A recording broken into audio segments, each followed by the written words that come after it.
Welcome everybody to YAGP, yet another gaming podcast. With this time, just me, Vinx, hi, and... Oh, and hello, I am Eb Weezer. It's great, going great already. Well, would you like to go first, or, maybe open with what games we'd like to talk about? Yeah, that's basically the idea of this podcast, just, hey, we enjoy talking about games, so let's make a podcast talking about games, and we both chose a game to talk about, so yeah, we're going to talk about them. You want to start? Yes, I can do that, I suppose. I'll take a crack at it here. So the game I chose to talk about today is Paladins, Champions of the Realm. It's an early access game. It's been in beta for a while. They released it in September of 2016. I only recently started playing it, probably 2 or 3 months ago. But I've gotten well over 100 hours in it now, so I feel like I've got at least a little bit I can talk about. With a couple hundred hours, you have more than just a little bit to talk about, I think.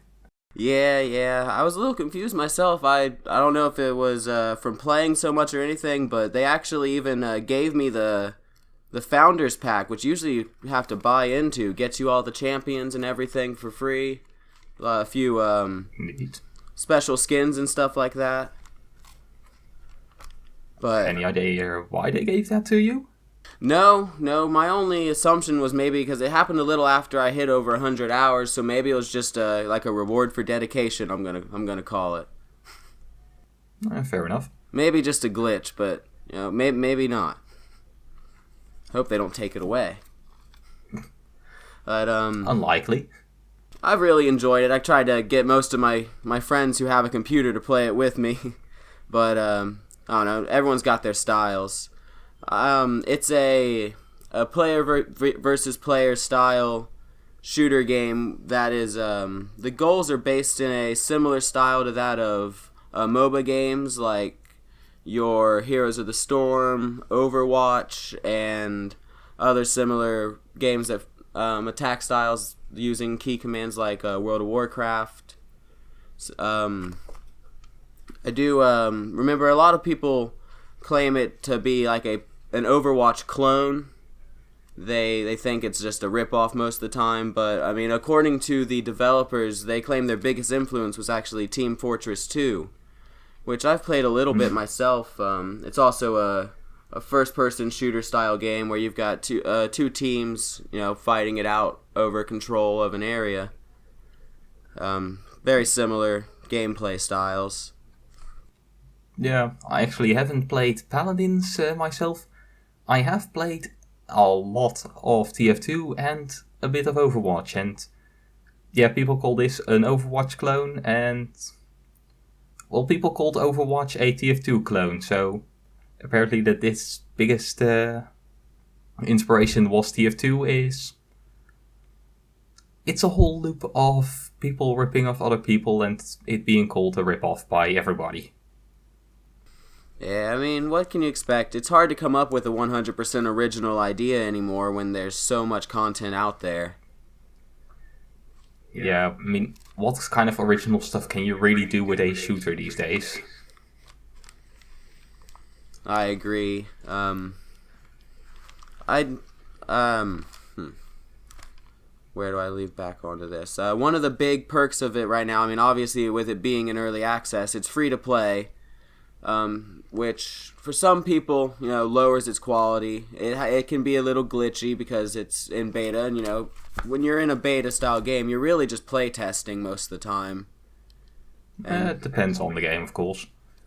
Right. A lot of it, though, I mean, it can be glitchy, and like some people consider beta to be an excuse, but I still they're expecting a lot of the reason they want you to play it is so that they can find these mistakes in the game as well. Mm-hmm.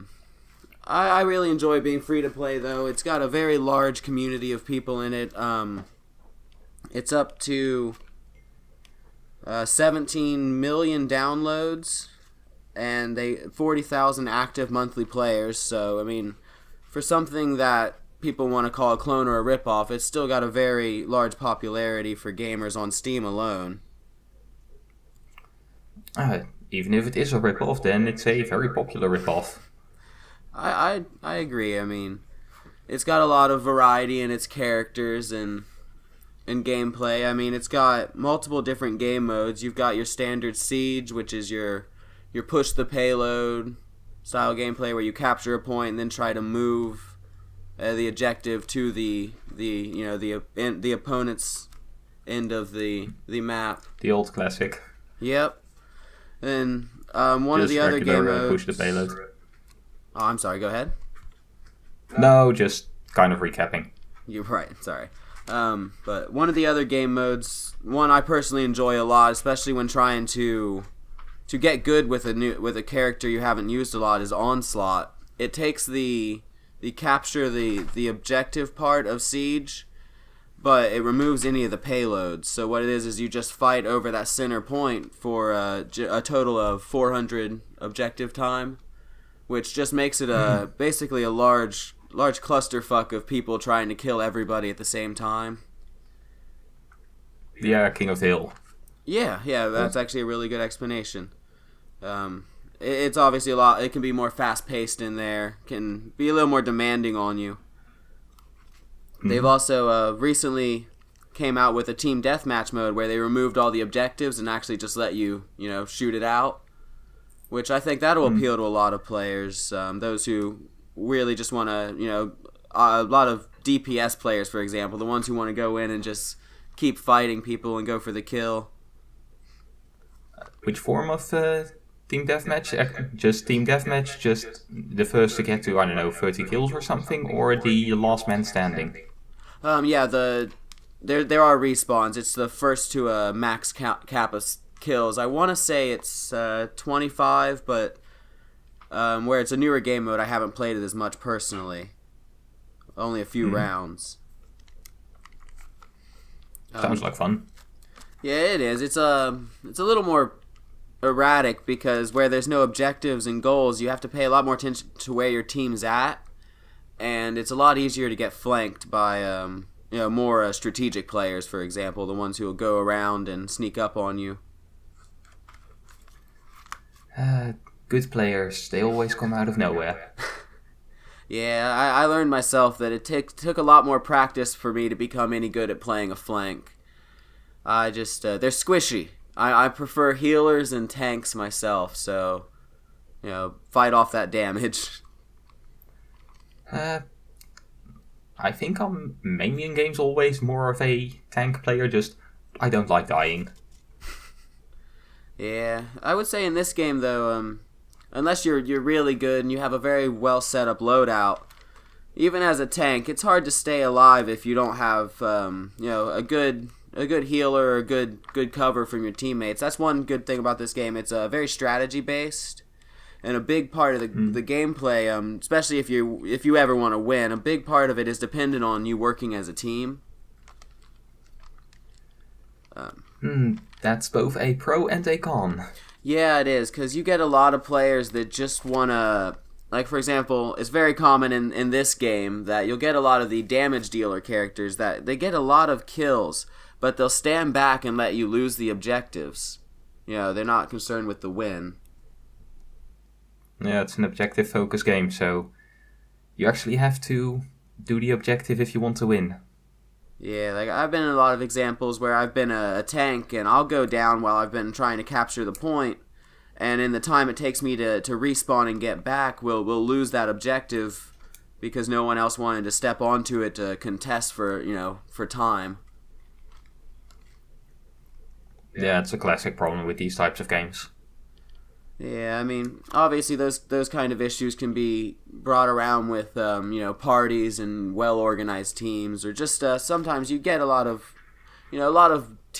team players that help out a lot.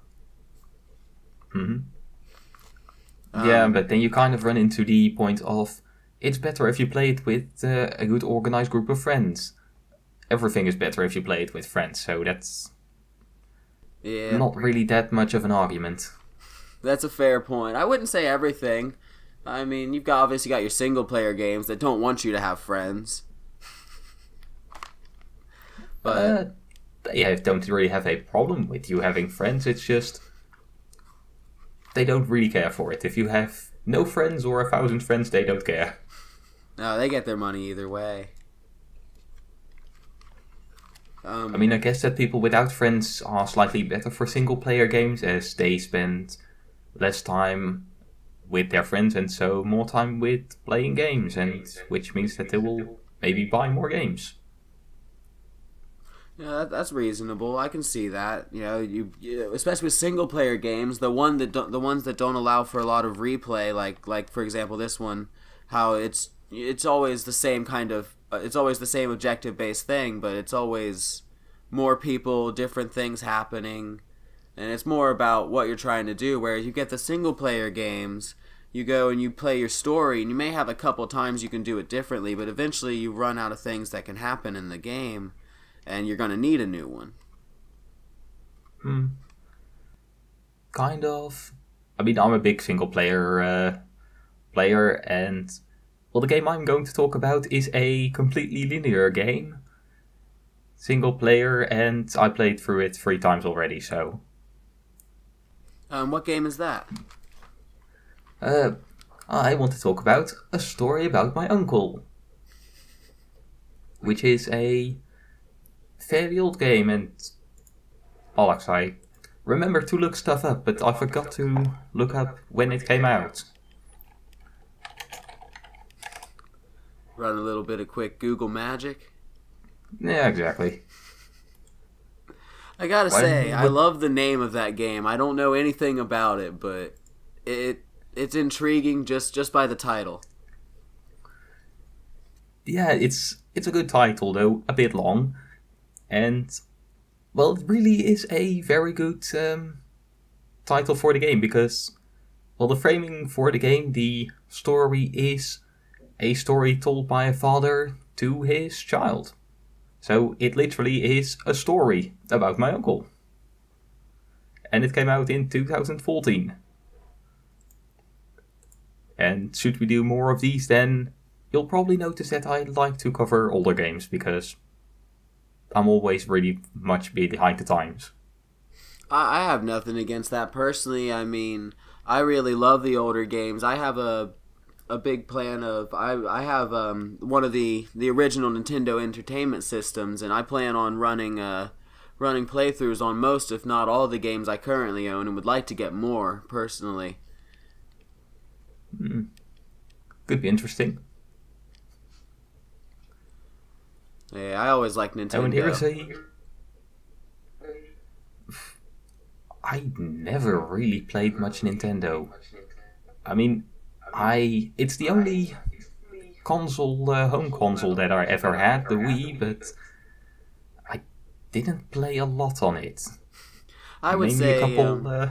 the Wii isn't a great representation of Nintendo games in my eyes. I like their earlier stuff. Yeah, I just don't have anything with consoles, and well, their games are only for console, and That's I'm a mouse very and keyboard fair. player. Myself, I grew up playing consoles up until high school or so before I ever really started messing with a computer, and even then, never really got my own until a year or so ago. I've been really messing with more computer games. Yeah, we didn't buy games or anything. We didn't really buy games. We had a computer, and so, hey, for the little kid, let's buy a game that runs on the computer. And that's why I'm now a PC gamer.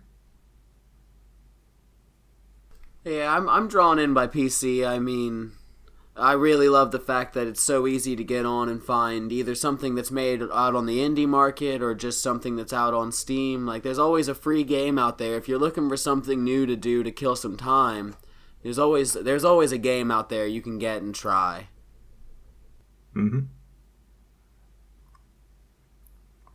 Of course, there's also a lot of garbage on the PC, and God knows that the PC can be very inconvenient, but I still love it. And mods. Yeah, I haven't messed with them a lot myself, but I've seen a lot of crazy mods out there. You're talking to a guy who has easily over 100 mods in Skyrim, so... Oh man, Skyrim mods are definitely where it's at in the video world. Some of that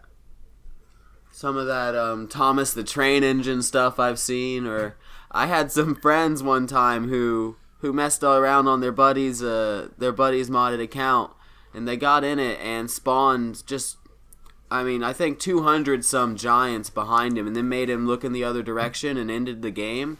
So when he spawned in and it tried to load, it just crashed his game every time he would turn around. Oh, that kind of sucks. It was mean, but I mean, it was really funny. He could try to run away, but there was a lot of giants.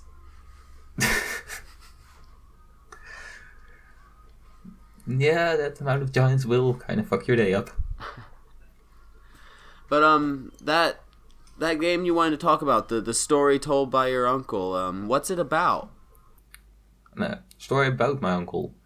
It's basically the story of, basically that the father is telling his daughter about when his uncle went missing.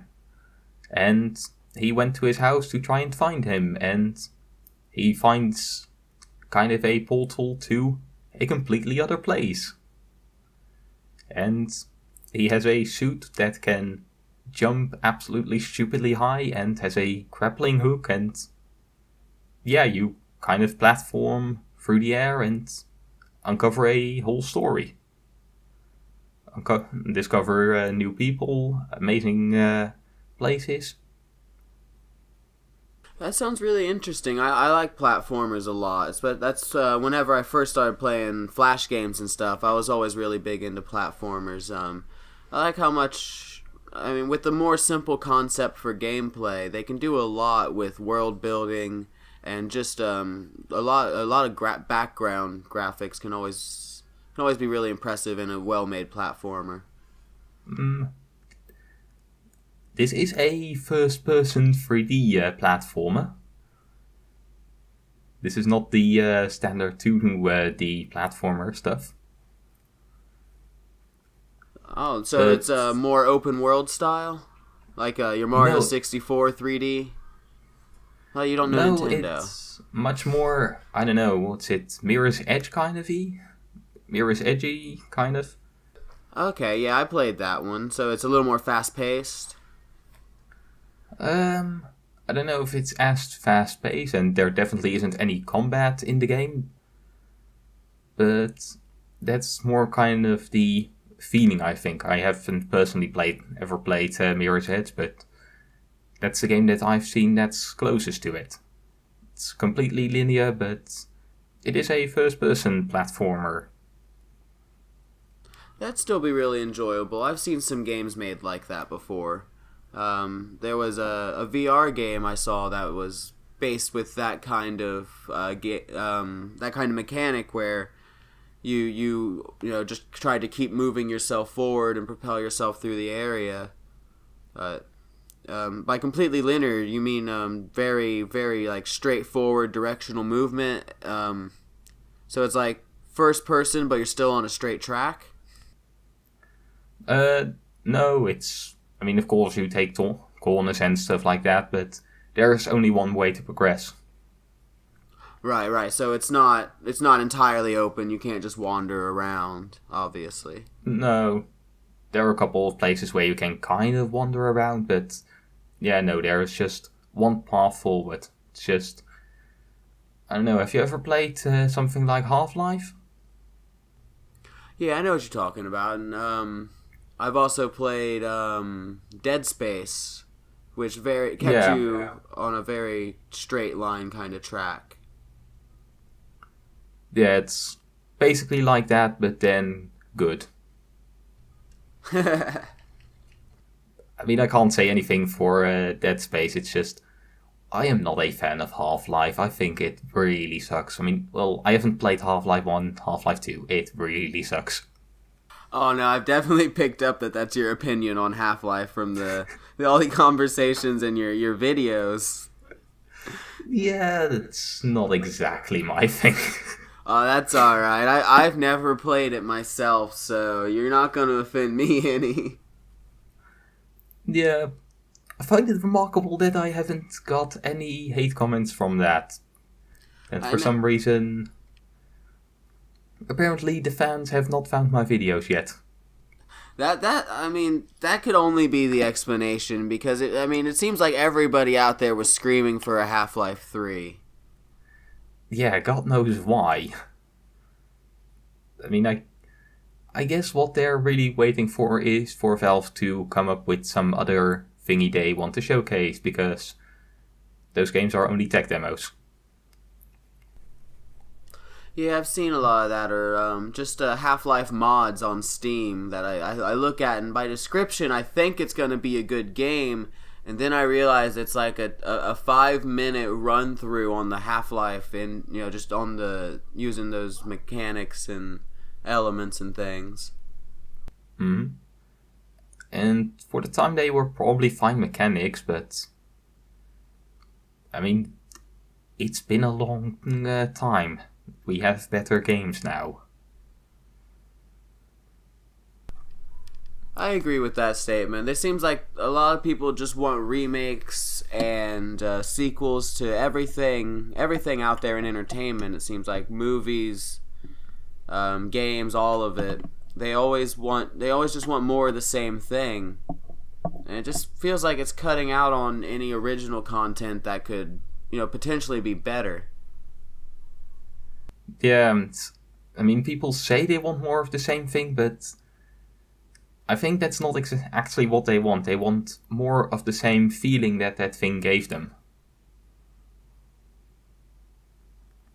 It's not that people want another Half-Life 2, because, well, if Half-Life 3 now came out and it was more of Half-Life 2, then people would be horribly disappointed, even if it wasn't just hype for I don't know how many years now.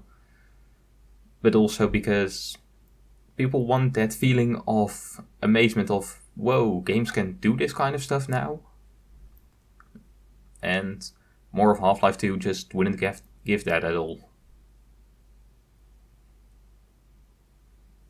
Do I make any sense with this at all, or am I just rambling insanely? No, you're fine. Trying to think, we're pushing that 30-minute mark. I'm trying to think of a good wrap-up here. Did you cover all the topics you really wanted to hit on your subject? Well, there was one thing that I did want to mention. For some reason, this game is made by Gone North Games. And they are better known for making Goat Simulator. Oh, did they? Yeah, they did. First they did this, and after that they made Goat Simulator. I find it an interesting transition. First a really good story-driven game with great characters, great atmosphere, and just awesome moments. And then the Goat Simulator.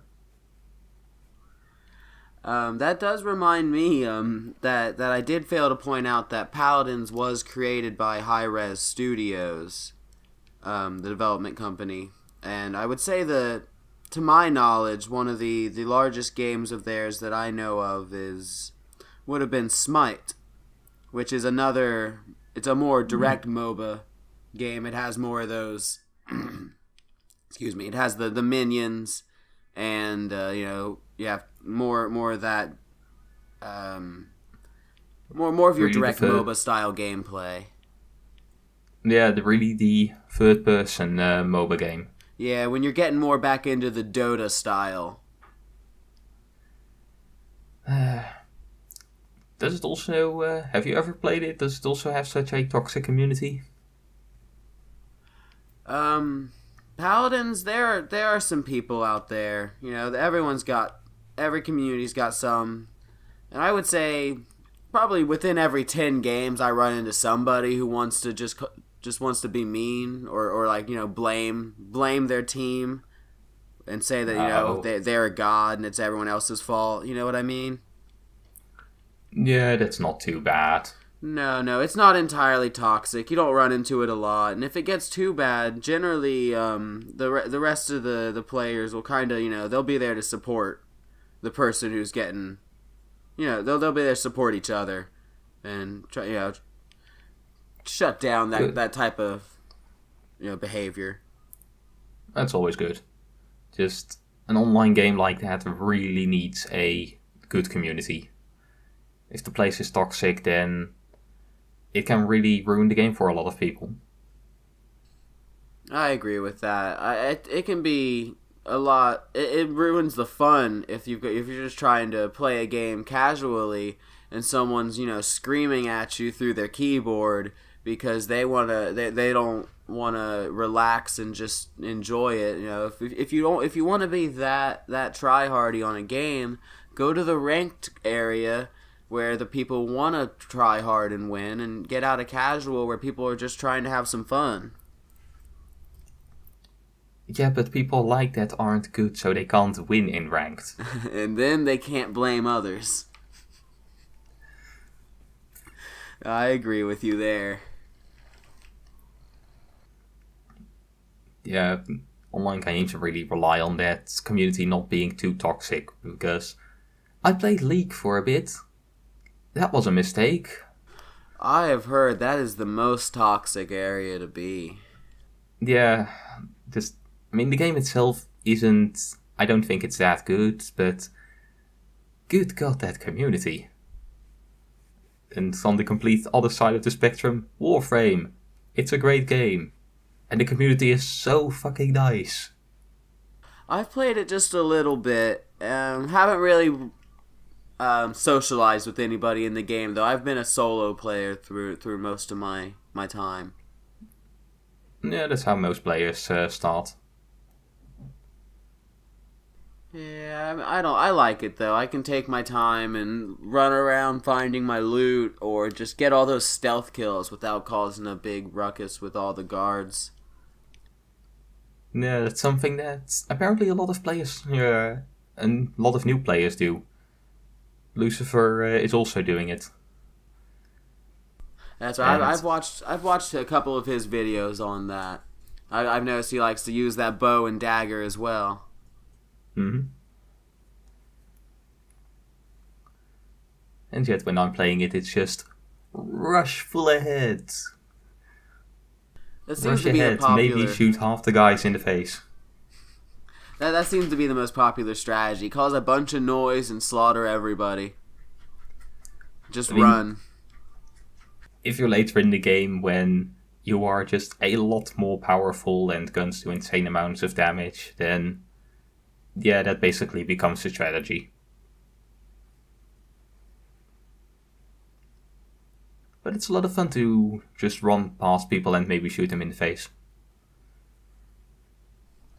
I agree with you there. It even when I'm running though, I still like that one shot bow. It does so much damage that if you're accurate with it, you can just run through and drop them. Paris Mark 1?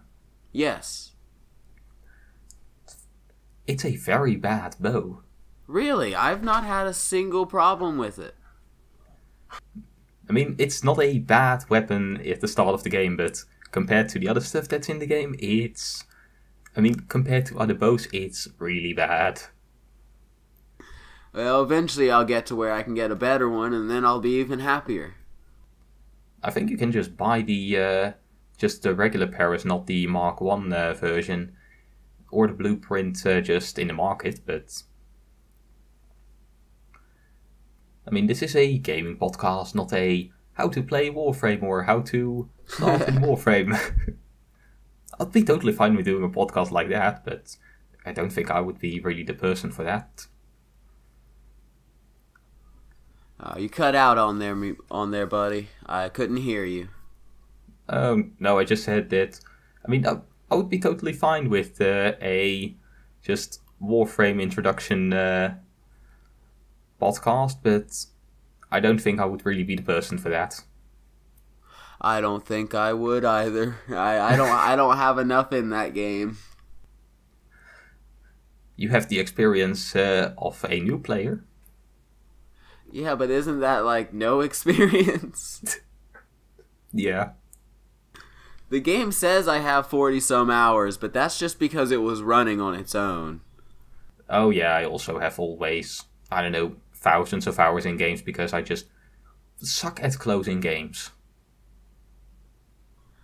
Something happened when I booted it up the first time that when I closed it, it didn't close all the way. Or something ran in the background. I've had that problem a couple times. Yeah, sometimes the game still glitches. That's officially also still in beta. Yeah, that's true. I mean, it isn't. I mean, it's a fully completed game and they are just continually adding stuff to it because I think it's the only real live service game that there is instead of those bullshit ones. Just the Destiny 2s. Yeah, I never played those ones either. I do really enjoy Warframe though. It's a fun game. The movement mechanics are really enjoyable. They're fluid and they're nice to watch. Mm-hmm. That's a big. I really enjoy that. I like games that really feel good when they move, which I guess most people would agree with that. Probably. Particles the game. I mean, it's definitely if you're getting later on in the game, it's just there are particle effects everywhere, and somehow you need to figure out what everything is doing. Oh yeah, there's a lot going on in that game that I don't even understand yet. It's really bad at explaining stuff. But I guess to wrap this up here, I'd like to say for my game's sake, I really enjoy Paladins. It's on Steam for free, not sponsored, I swear. But I really Who would enjoy sponsor it. us? Yeah, I'm not saying don't sponsor. I'm just saying I'm not. Please pay me. I'll say great things. But I really do enjoy the game. I recommend it for anyone out there who still enjoys that style of gameplay, or even I still say it's not a clone, but if you want Overwatch and you can't afford it or can't run it, Paladins is a good way to go. But yeah, I think I've said about all. I covered most of what I want to talk about on this, and I guess that this is Eb Weezer, and I'd like to thank you for listening. Mm-hmm. Well, about Story About My Uncle, I think it's a phenomenal game, and I don't get why I never hear anybody talk about. If I manage to edit this fast enough, it's currently on sale until the 19th of February, so it's currently only $7.50. After that, we'll be back to €13. And yeah, I guess that's kind of the end of this pilot podcast. Originally, we also had another guy for this, but he apparently had to work right now, so yeah, if people don't just completely hate this, he'll be maybe in the next one. Or we just bring somebody else on. That'd be good. We'd like to find as many people as we could for it. But thank you, Vinx, for working together on me with this. It's been a great time. It's been nice talking to you. Mm-hmm. Same to you. All right. Yeah, do you have a closing line already? No, I think I'm pretty happy with that wrap up. Well, then I'll just wrap it up with this has been Vinx saying farewell. And I guess